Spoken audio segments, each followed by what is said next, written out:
When the Bab announced his mission in May of 1844, he was only 25 years old.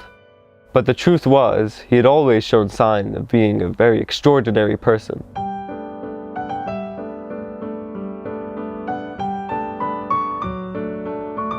He was born Syed Ali Muhammad in Shiraz on October 20th, 1819.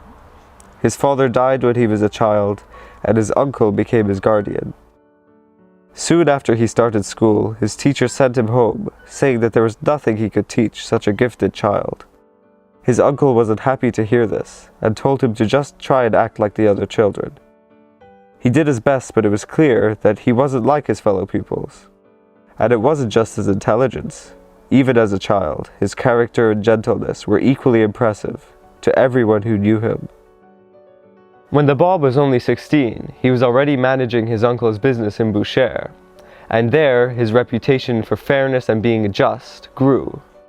One story goes that a man who gave him goods to sell received more in payment than he expected, because the Bab explained if the market was at its best, the goods would have fetched that amount. And it wasn't only his friends and acquaintances who recognized his greatness. At this time, there lived an important Islamic scholar named Syed Kazi.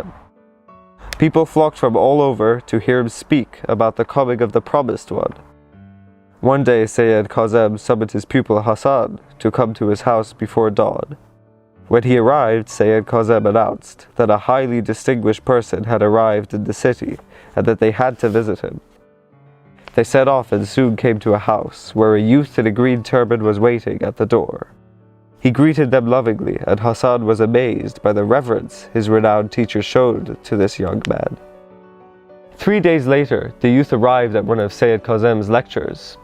When the Syed saw him, he said, "Lo, the truth is more manifest than the ray of light that has fallen upon that lap." Hassan could then see a ray of light had fallen upon the lap of the youth. One of the Syed's disciples spoke up then, asking why he didn't just reveal the name of the Promised One if he knew it. Syed Kazi shook his head and pointed with his finger to his own throat, implying that if he spoke, they would both be in mortal danger.